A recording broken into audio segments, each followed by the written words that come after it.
Hello sir, we are here to present on orthogonal vibration visualization in the course Vibration and Noise Controls. Our team members are Jarpula Nikhil, Pendam Ganesh and myself Pilligunda Sumitraj. The presentation will be divided into the following sections: Purpose Introduction, Project Goals, Conceptual Background, Simulation Configuration, Outcome Analysis, Summary and Conclusion, Future Prospects. The aim of the project is to discuss orthogonal vibration visualization. Before we move into the demonstration page, let's first understand what is vibration. Vibration is a mechanical phenomenon which a body is oscillating about an equilibrium point. In this project, we'll be discussing the mode shapes, which are the deformation that the component should show when vibrating at neutral frequency. We'll also be discussing the force vibration, which occurs by an external forces applied on the system. It responds to the force by vibrating at the same frequency as the force. By doing so, the amplitude of the vibration increases electrically. Some observations of operations in Gatewood Life are the IC engines vibration and some vibrations in the buildings due to any external factor. Now here we discuss the various equations of vibrations which we have used in this project.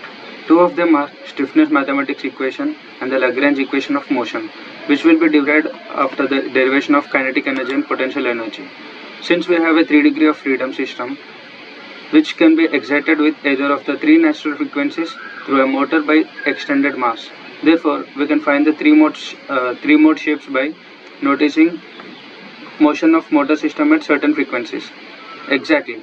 Those frequencies will decouple the system and initial pretension should be applied to all the springs. Now I will pass over to my friend Pendam Ganesh.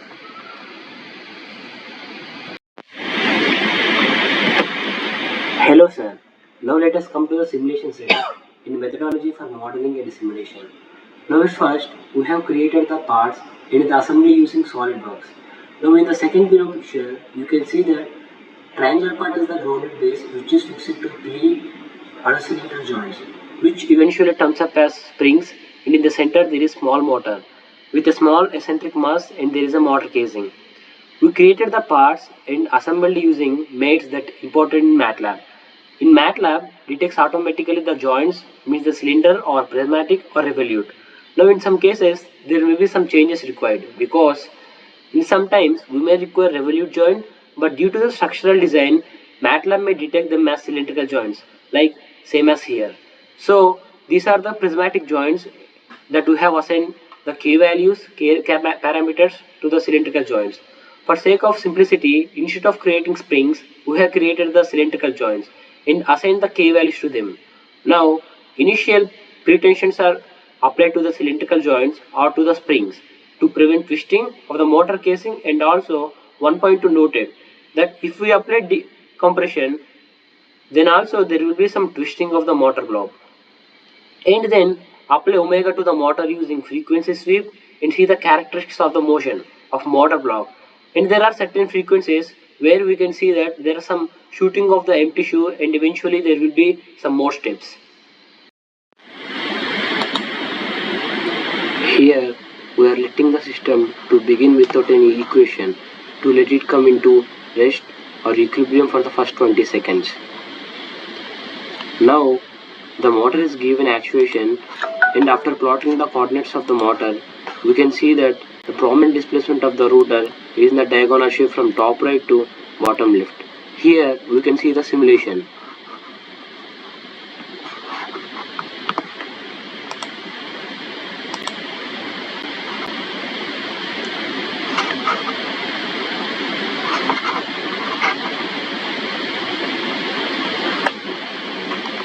Now, as per the x coordinate and z coordinates graph with respect to time or constant, we can see, as explained earlier, that for first 20 seconds the system is in undamped state. After that the system is actuated, and after some time it reaches a steady state, as you can see from the graphs.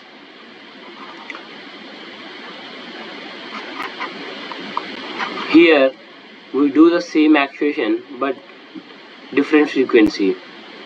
We observe prominent displacement in a diagonal shape from top left to bottom right with this time with this frequency.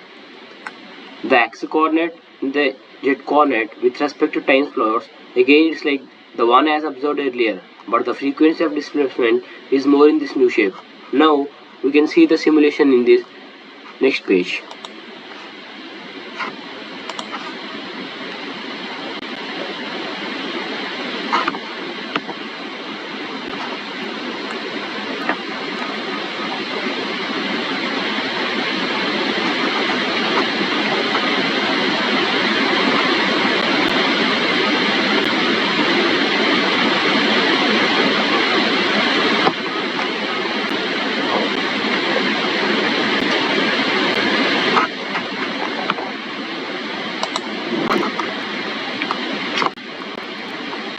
Here you can see that the steady state amplitude with the coordinates is larger in case of first mode as compared to second mode shape, as you can see.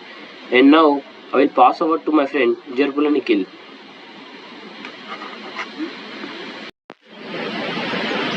Hello sir, my name is Jarpala Nikhil. Now let us discuss the summary and conclusions of this project. The first observation is that the two natural frequencies of the system are 0.588 Hz and 2.5 Hz. The second observation, which is also the main observation of this project, is the orthogonality of the mode shape. As we can see in this picture, the direction of two mode shapes are approximately perpendicular to each other. I have drawn a line which represents the semi-major axis of this ellipse formed by the mode shape of the first frequency, and the bottom side denotes the mode shape found by the second frequency. These two lines are approximately perpendicular to each other. The third observation is the beat frequency, which is observed at around 3.33 Hz, which is close to the second natural frequency, which is around 2.5 Hz. The formation of beat frequency is observed after 20 seconds when the actuation starts, and this observation is clear from this graph. The fourth observation is the underdamped transient response from the curve that I have given in the bottom side. We can see the transient response that is happening in the first 20 seconds.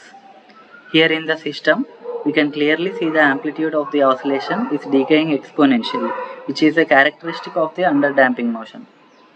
The fifth observation is the twisting motion, which is the third mode shape of our system. Since the system has 3 degrees of freedom, the parameters like the pretension, the stiffness, and the damping are tuned in such a manner that the twisting mode shape will occur at frequency higher than the first and second translational mode shapes. But if the stiffness are not tuned properly, we will observe the twisting mode shape beforehand. Thus, it will be difficult to visualize the two mode shape and hence show the orthogonality between these two mode shapes. We bought the springs and the caster wheels for making the motor case slide freely with minimum friction on the base. We can have a potentiometer setup for changing the motor speed to obtain the natural frequencies. If possible, we are looking forward to demonstrate this project on a hardware. Okay, so thank you from our side. This is the end of the presentation. Thank you very much for giving us this opportunity.